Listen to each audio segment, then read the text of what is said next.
Help in Pharmaceuticals in association with Higher Secondary Principals Forum.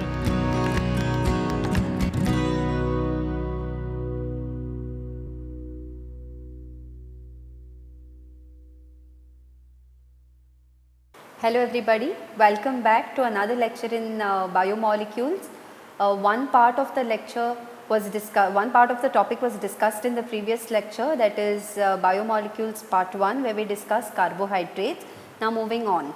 Okay, here today we are going to discuss proteins in this topic and nucleic acids. So let's begin.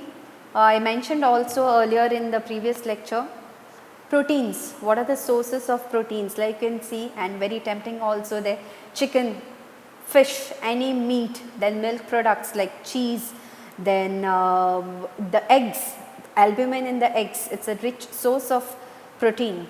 Then where else do you find protein? Other than the sources that we take in protein, you also find protein in the different parts of your body, right, from head to toe. Anything and everything you name will have some kind of protein. Hair, the nails, hemoglobin in the blood, it's nothing but proteinaceous. Then the brains, the nerves, enzymes, all enzymes are proteins, right. The cellular constructions, they are the proteins. Antibodies are proteins, messengers, muscles are proteins, and anything and everything you analyze, you will find some kind of protein. Okay, so and that's very important. What is the role of protein? Basically, they are the building blocks. It helps your body to grow. It helps you to construct. Very, very important.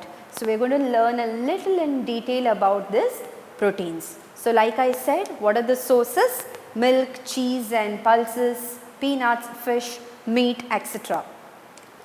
And it is also present, I said, in every part of the body, helps you to grow and helps you to maintain your body. The last line is very, very important. The monomer, that is the smallest units of proteins, are nothing but amino acids. So you have to know what amino acids are, and then some amino acids, because they are the primary constituents of proteins. What are these amino acids? Basically from the word, you know, amino acid, it's a very confusing word, you see, because we know there are two functional groups. One is the amino group and acid is a carboxylic group, and correctly if you have inferred that amino acids are made up of both the functional groups, amino functional groups as well as carboxylic acid functional group, which you see there are two different groups having two different properties. Amino, you know, is a basic group, whereas carboxylic, you know, is an acidic group. So both basic and acidic groups is present in amino acids, and thus making it amphoteric. We'll see how. Further, amino acids are classified as alpha, beta, gamma, delta and so on. Now I'll just mention to you what this means. Look at the picture. I'm not sure if it is too clear. What are alpha amino acids? Alpha means, now that's the structure, okay. Primarily what will it be made up of? A carboxylic group, some carbon atoms and an amino group. Now suppose the amino group is attached to the carbon that is adjacent to the carboxylic. So the first carbon, that is, you see this carbon, the first carbon that is attached to the carboxylic group, if that carbon carries the amino group, it's called as the alpha amino acid. Okay. Further, this side you see, the first carbon attached to the carboxylic group is called as the alpha, the second is called as the beta and so on. So if the amino group is present on the beta carbon, it will be called as a beta amino acid. And so this is the carboxylic group. The first carbon attached to the carboxylic group will be called as alpha. The next carbon is called as beta and the third carbon is called as gamma. So if the amino group is present on the carbon gamma, it will be called as the gamma amino acid. So basically what I am trying to tell you is how these are classified as alpha, beta, gamma. It is with respect to the carboxylic group. So if the carboxylic group, the carbon attached to the carboxylic group, the first carbon, if that is carrying amino, it is alpha. If the second carbon attached to the carboxylic group is carrying amino, it is beta, and so on. Proteins are all primarily made up of alpha amino acids, that is this kind of amino acids. Amino acids are of all these kinds, but proteins are made up of alpha amino acids. Some examples, there are many examples, I have just picked up 2-3, glycine, alanine and leucine. Amino acids are classified into two groups. One is essential amino acids and non-essential amino acids. Now essential amino acids, now you don't go by the word, okay, essential manje it's not, doesn't mean that it is needed, and non-essential doesn't mean not needed. So you don't have to go like that. Both are needed by the body, essential as well as non-essential. The difference is essential cannot be synthesized by your body. Okay, your body makes amino acids, but some which cannot be made by the body, they are called as essential. So obviously they will have to be supplied by the external source. So you will have to take those in your diet. Those are essential. And non-essential are the ones which you may not take by the through the diet, because they are the ones that your body will synthesize. So that's how you have essential and non-essential amino acids. Now there is something very interesting about amino acids. Okay, what is it?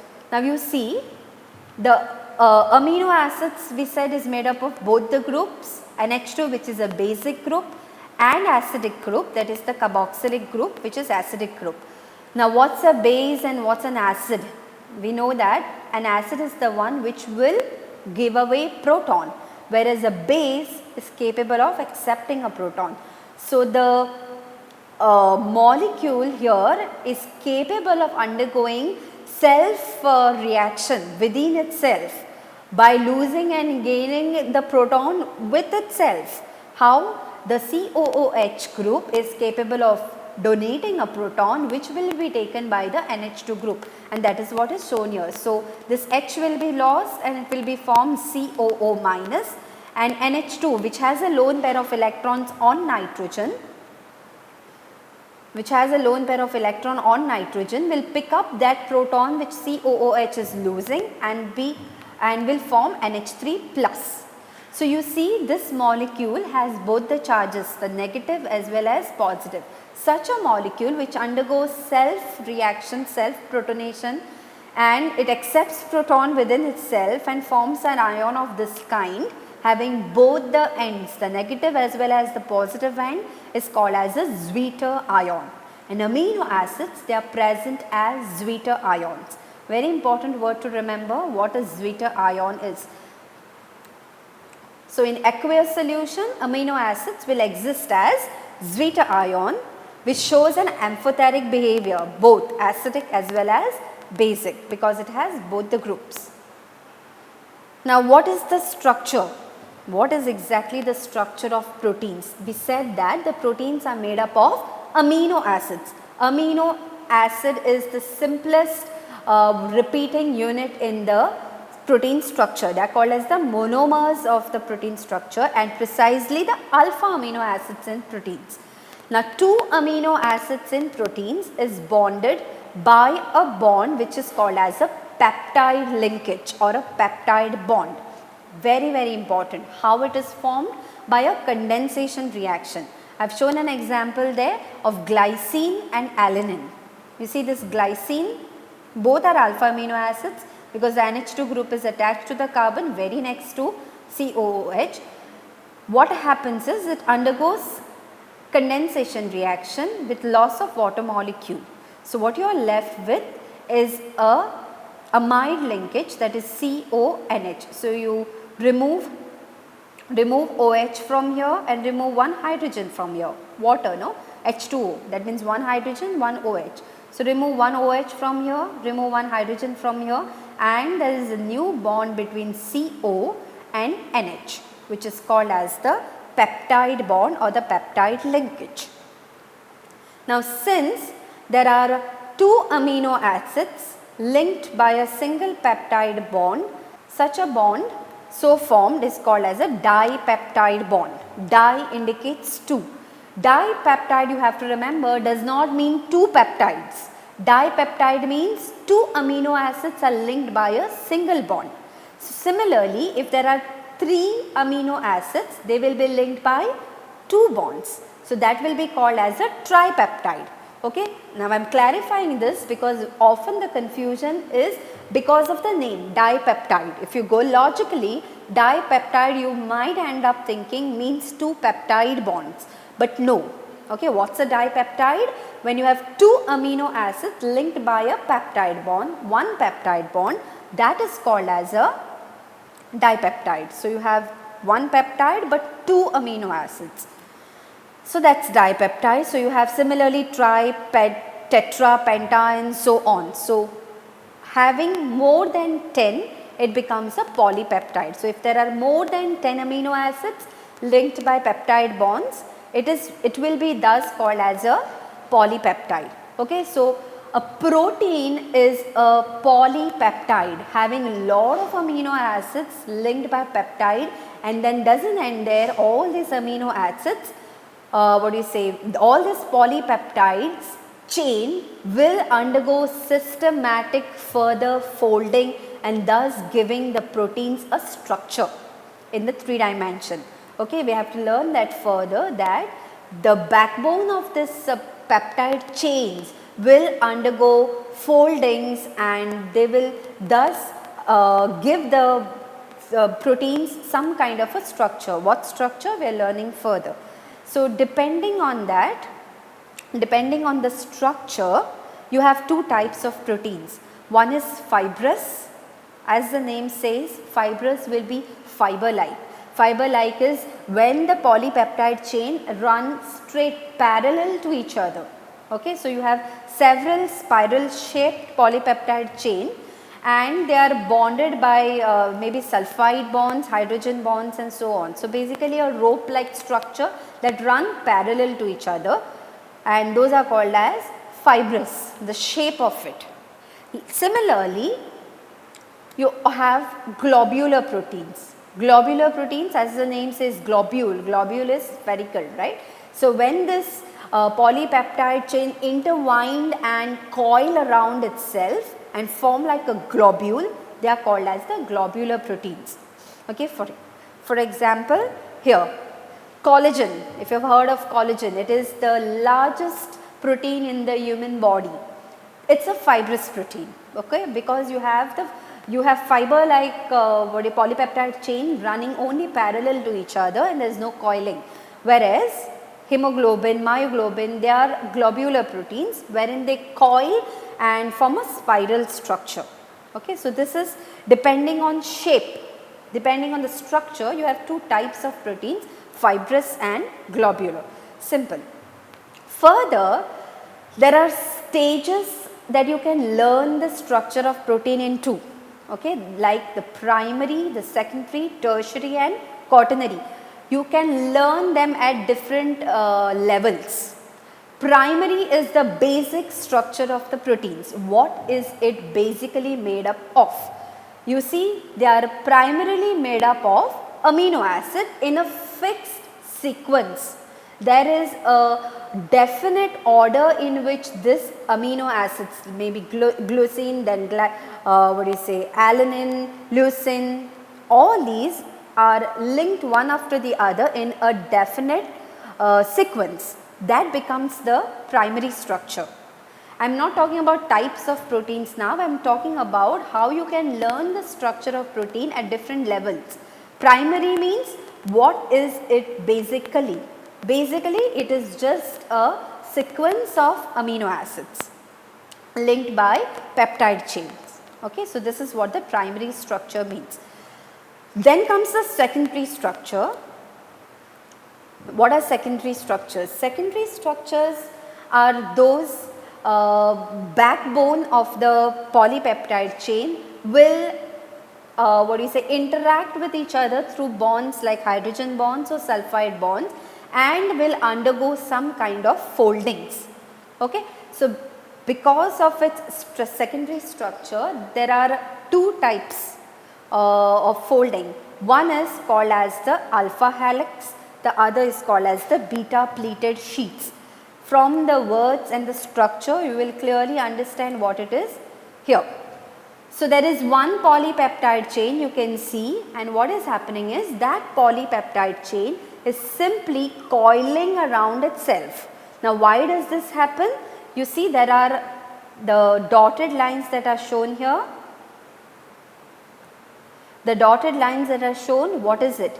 The oxygen from one spiral curve there forms a hydrogen bond with the hydrogen of the other NH from the other end, other spiral, and that is how you get a coil sort of. So, what will happen is, imagine you cut this bonds, okay, you cut this hydrogen bonds, what will happen? The spiral structure will uncoil itself. So, basically if you take any rope and you want to hold it as a spiral structure, there have to be some some kind of a force that will hold the turns, right? One turn, the next turn, the next turn. Now, here the bonds that are holding the turns are the hydrogen bonds. Why? From where are the hydrogen bonds coming?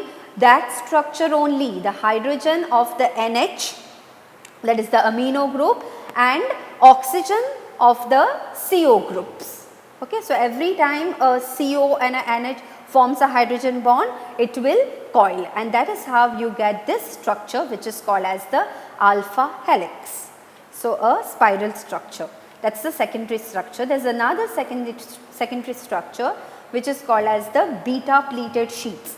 Now, here you see the polypeptide chain, just think of they are running straight and they are coming back. Imagine there are some kind of bonds that will be holding this and this together, okay. By some kind of bonds I mean hydrogen bonds, the sulfide bonds, etc.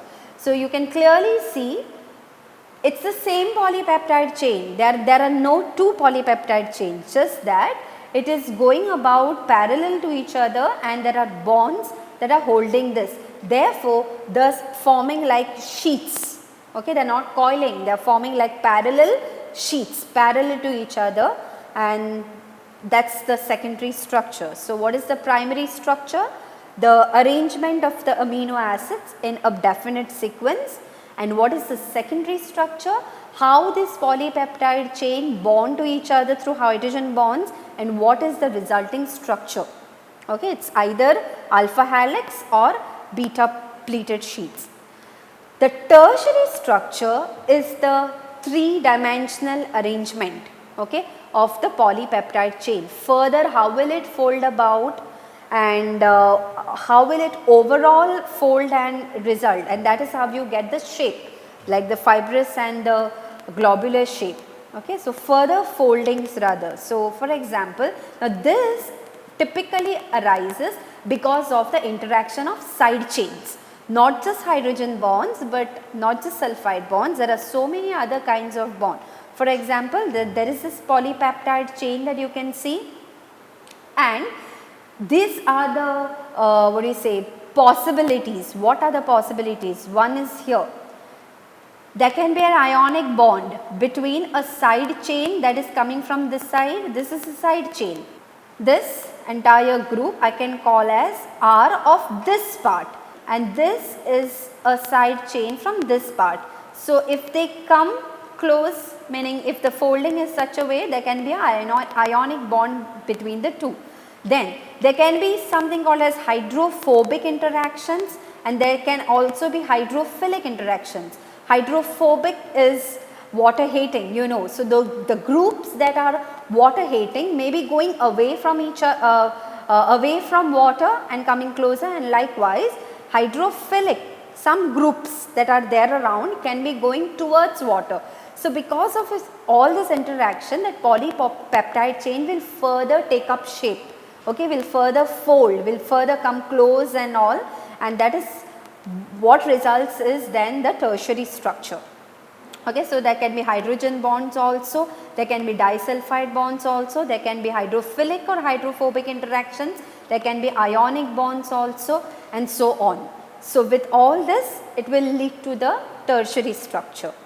So, what have we seen as of now? Primary structure is only the sequence of the amino acids. Secondary structure is how hydrogen bonds interact between the polypeptide chain and gives you only two types of structures, alpha helix and beta helix. Tertiary structure is how further this alpha and beta helix or the polypeptide chain through different interactions come closer and take up shape, which is a tertiary level.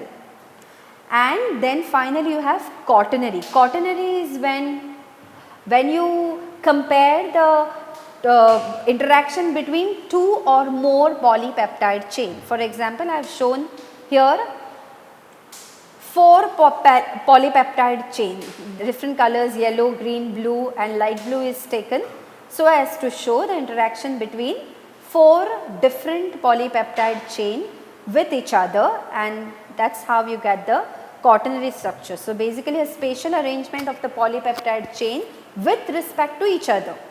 2 polypeptide chain with each other, 3 polypeptide chain with each other and so on.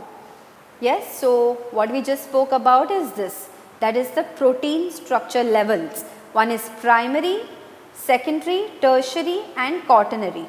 Primary is when it has sequence of amino acids. Secondary is because of hydrogen bonds, we have spiral or beta pleated. Tertiary is entire polypeptide chain thus folding over, and quaternary is 2 or more polypeptide chain, what happens with each other, how they interact and form bonds with each other and gives the final shape.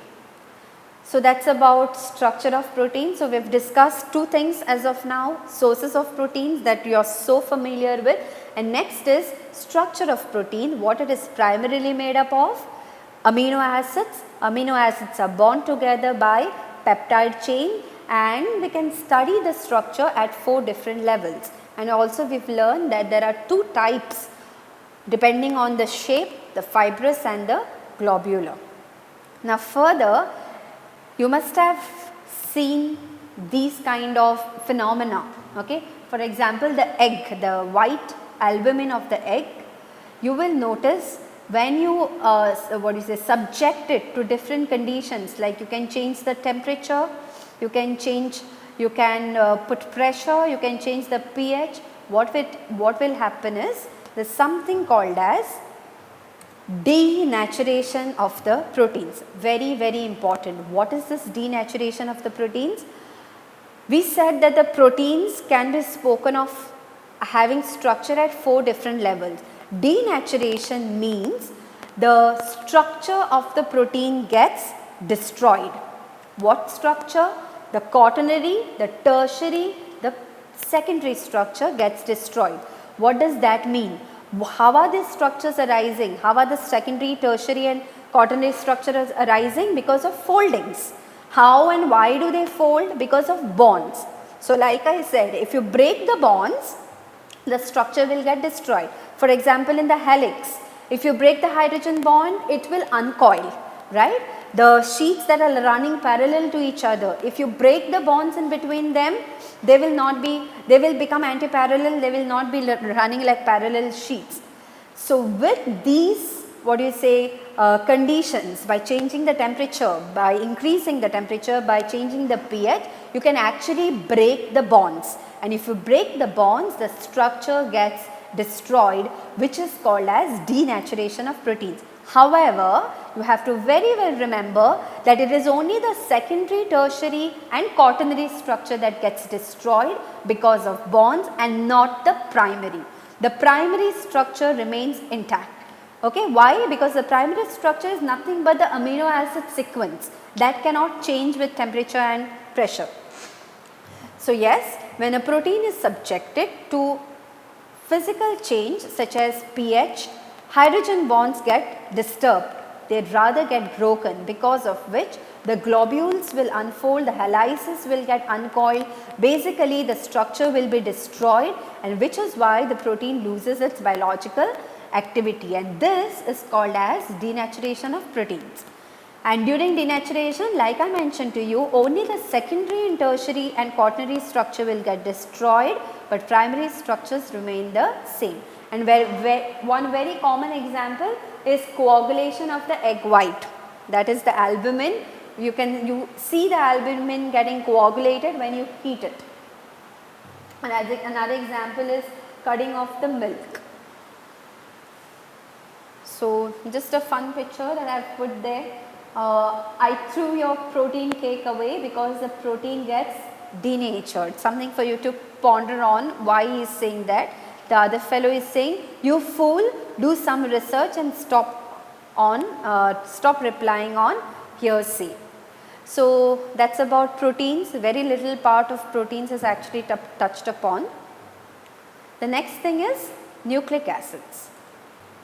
Nucleic acids, which stores the very important genetic information responsible for heredity, passing on the the genes, etc., etc. So very important.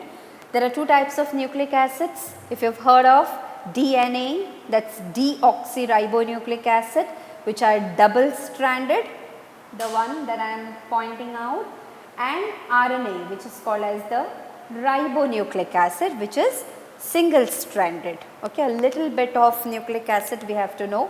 Now what is put at the side? Other bases. We are coming to that further. So DNA, this is just a picture I found very interesting, that it's a double stranded helix that run anti-parallel to each other from 5' to 3' and 3' to 5'. I am sure the bio students are going to be learning more detail about this. Just the chemical composition, what it is actually composed of, that is what we have to focus on. Okay, nothing more from here.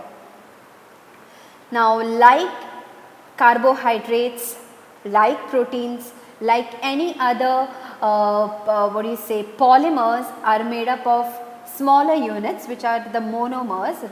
Likewise, nucleic acids are also made up of repeating units, which are the monomers, called as the nucleotides. So the nucleic acids can also be called as polynucleotide. Okay, for example, we spoke about proteins. What is the repeating unit in proteins? The amino acids, that is the monomer. In proteins, the monomer is amino acids. Likewise, in nucleic acids, the monomer is called as a nucleotide. Therefore, because there are many nucleotides which are bonded, we will see by what bond further, let me not reveal that. So because all these nucleotides are bonded and form long chain of the repeating unit of nucleotides, they are called as polynucleotides. So what does a nucleotide consist of? What is it made up of? Very important. It has three major parts. Okay, you have to remember it like this. One is, it will always contain a base. What base? A nitrogen containing base, which is heterocyclic. The ones that were mentioned earlier here. These bases. That's one of the major component of a nucleotide. Okay, so there will always be a base. There will always be a sugar, which is going to be a 5-carbon sugar. If you have seen the previous lecture, the other part 1 on biomolecules, I have mentioned there also ribose. It's a sugar that is present in DNA. So the pentose sugar, because it's a 5-membered 5-carbon sugar, and there is a phosphate group. So all these three parts together make a nucleotide. Let's talk a little in detail about these. So what are these nitrogenous bases? So there are two types of nitrogenous bases, that is the purines and the pyrimidines. Purines are these, that is adenine and guanine. If you notice, purines, that is adenine and guanine, they are made up of two rings, fused rings. Okay, so they are clubbed together and called as purines, that is one is adenine, one is guanine, and pyrimidines are single rings, okay, which are uracil, thymine and cytosine. So, nucleotide may contain any one of these, okay, either an adenine, guanine, uracil, thymine and cytosine. So, basically they are all bases, with a nitrogen. So, it is a nitrogenous heterocyclic base. That is about the base. Next thing it will contain is a sugar. Now, the sugar we said is either ribose or deoxyribose depending on what you are talking about. If it is a DNA, it will contain deoxyribose, RNA contains ribose. Now, the structure of both you see is the same. The only difference is that is highlighted here, deoxy is having one oxygen less, whereas ribose has an OH. Rest all is the same. At carbon 1 you have OH, H, hydrogen, and here this is the only difference. On carbon number 3 you see there is a OH, H, carbon number 5 there is a CH2OH and hydrogen. So, that is the sugar that is present in a nucleotide. Okay, the difference is deoxy and ribose. Deoxy is because there is no oxygen and then ribose has an OH. Alright. So, three things again let me remind you that a nucleotide should be containing a base which is either a purine or purine or a pyrimidine, and also it will contain a sugar and it will contain a phosphate group. Now, in addition to nucleotide, there is something called as nucleoside. Now, what is a nucleoside? A nucleoside will contain only two things. One is the base, one of those bases, and it will contain a sugar. It will not contain a phosphate group. So, that is the difference between nucleotide and nucleoside. Now, how are these nucleotides containing these three things linked to each other? So, that becomes one nucleotide. So, that nucleotide is linked to another nucleotide by one special kind of a bond which is very important, and that is called as a phosphodiester bond.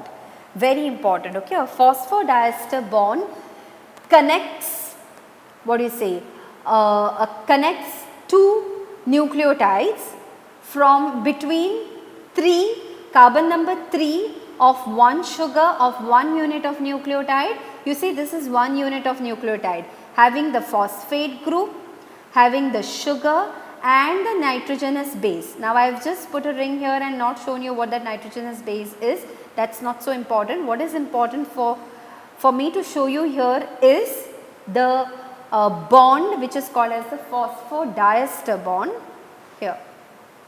Okay, that is the phosphodiester bond that links the carbon number 3, oxygen of carbon number 3 and carbon number 5, carbon number 3 of one sugar and carbon number 5 of the other sugar, called as the phosphod. There are two bonds basically, diester bond. So, there are two bonds that links the two units through carbon 3 and carbon 5.